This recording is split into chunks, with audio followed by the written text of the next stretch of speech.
Educated ہیں, technically مہارت رکھتے ہیں, لیکن موقع نہیں ہے ان کے پاس, وسائل یہاں نہیں ہے, ورنہ اپنی انڈسٹریاں کھولتے ہیں.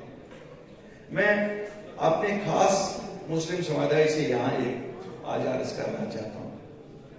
آپ نے 72 سال نیشنل کانفرنس کو دیکھا. 72 سال سے وہ کہتے ہیں جس طرح گائے کو باندھ کے جیسے رکھتے ہیں, اسی طرح ہم کشمیر میں بھی بندے رہے اور آپ لوگ بھی بندے رہے کہ چلو نیشنل کانفرنس شاید کچھ نہ کچھ ہمارا کرے گی. جب ہم آج دیکھتے ہیں آج کے اس ہمارے حال کے ذمہ دار اگر کوئی جماعت ہے تو نیشنل کانفرنس سب سے زیادہ, کیونکہ 60 سال وہ اقتدار میں رہی اور 10-12 سال ایک اور پارٹی اقتدار میں رہی. چاہے کبھی وہ بھاجپا کے ساتھ رہے, دونوں جماعتیں بھاجپا کے ساتھ رہی, آج دونوں بھاجپا کو گالی نکالتے ہیں, لیکن جب اقتدار ہوتا ہے اس وقت بھاجپا ان کے لیے بہت اچھی ہوتی ہے. کبھی کانگریس کے ساتھ رہے, آج آپ دیکھ رہے ہیں کیا حال اس کانگریس کا بھی ہو گیا کہ وہ اپنی جماعت نہیں بچا سکتی ہے, ہمیں کیا بچائے. میرا ماننا ہے جو جماعتیں, جن جماعتوں کے لیڈر اپنے لیے رہائی ڈھونڈنے میں لگے رہیں گے, وہ آپ لوگوں کا کیا مسئلہ کریں گے, حل کریں گے, وہ کیا ہمارے مسئلے حل کریں گے. جن کو یہ گورنمنٹ آف انڈیا سے کل مانگنا ہے کہ صاحب ہمیں جیل نہیں لے جانا, کیوں ان کے خلاف کیس ہے, کرپشن کے کیس ہے, پرور کرپشن کے کیس ہے. تو اس لیے ہمیں سوچنا پڑے گا کیا ہم ان جماعتوں کو آگے آج پھر ووٹ دیتے ہیں. ایک بار ایک نئی جماعت ہم آپ کے سامنے آئے ہیں, ہم کوئی روایتی سیاست دان نہیں ہے. میں آپ کو سچ بتاؤں, میں کوئی سیاست دان نہیں ہوں. میرے ساتھ سیاست دان ہیں, میں نہیں یہ کہوں گا کہ جو میرے ساتھی ہیں یہ سب زمین سے جڑے ہوئے سیاست دان ہیں, لیکن میں ایک عام آدمی ہوں, آپ کی طرح سامنے آیا ہوں کہ لوگوں کی خدمت کروں. موقع دیں گے اللہ کے فضل سے, آپ کبھی شرمندہ نہیں ہو جائیں گے. اور ایک وعدہ کروں گا کہ عدل و انصاف, کیونکہ یہاں میں آج میجورٹی دیکھ رہا ہوں اپنے مسلم سماج کی ہے, عدل و انصاف مجھے کسی سے سیکھنا نہیں ہے, ہمیں حضرت عمر فاروق نے سکھایا ہے کہ عدل و انصاف سے سیکھنا ہے. اور اس عدل و انصاف میں ہمارے جو غیر مسلم بھائی ہے, پہلے ہمیں ان کا سوچنا ہے. یہی ہے نا, اسلام یہی کہتا ہے کہ اپنے غیر مسلم بھائیوں کی عزت کرو, اس مذہب کی عزت کرو. لیکن یہاں پیش کیسے کرتے ہیں, یہاں کہتے ہیں کہ شاید اسلام یہ کہتا ہے کہ کسی کو اور زندہ ہی نہیں رہنے دو.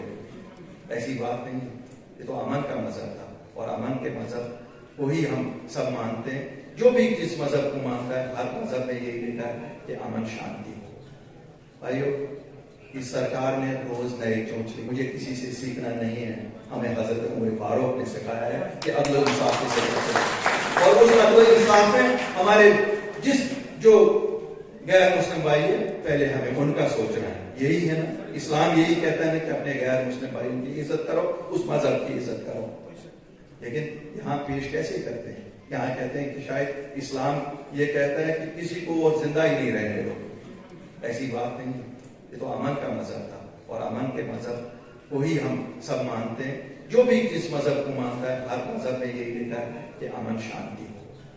بھائیو, اس سرکار نے روز نئے چونچلے کی ہے. مجھے پتا ہے 3 مہینے پہلے انہوں نے زمینوں کا ایک جھگڑا اٹھایا. نہیں جی, آپ کے پاس سرکاری زمینیں ہیں. جن کے پاس سرکاری زمینیں ہیں ان کو یہ چھیڑیں گے نہیں, لیکن غریبوں کو تنگ کریں گے. اس وقت بھی ہم نے گورنمنٹ آف انڈیا میں ہوم منسٹر سے بات کی, اور مجھے خوشی ہے گورنر صاحب سے یہ بھی کی, اس پہ روک لگ گیا. ایک وعدہ کرتا ہوں, 1 انچ زمین بھی کسی کو ہم آپ کی چھیننے نہیں. اور جہاں پہ جن لوگوں کی زمین چھینی گئی ہے اور ان کے گھر اس میں تھے, یہ بھی وعدہ رہا کہ وہ واپس ان کو کرائیں گے. کیوں, گھر بنیادی ضرورت ہے, یہ آشیانہ ہے جو عمر بھر انسان محنت کر کے بنا دیتا ہے. انہیں یہ بھی انصاف نہیں آیا کہ یہ 2-2, 4-4, 5-5 مرلے ان سے کیا ہوگا. اب اگر لوگ اجڑے ہوئے تو گھروں سے, علاقوں سے آئے اور انہوں نے کچھ زمین کاشت کی, بنجر زمینیں تھی, یہ آپ سب جانتے ہیں یہ زمینیں بنجر تھی.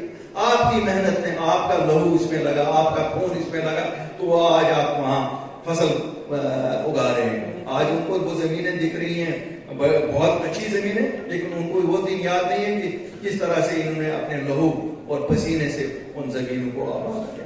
میرے بھائیوں, یہ وعدہ ہے کہ وہ زمینیں آپ کی ہیں, اور اگر انہوں نے ملکیت آپ کو نہیں دی ہے, اس کی ملکیتی حقوق آپ کو دلا دیں گے.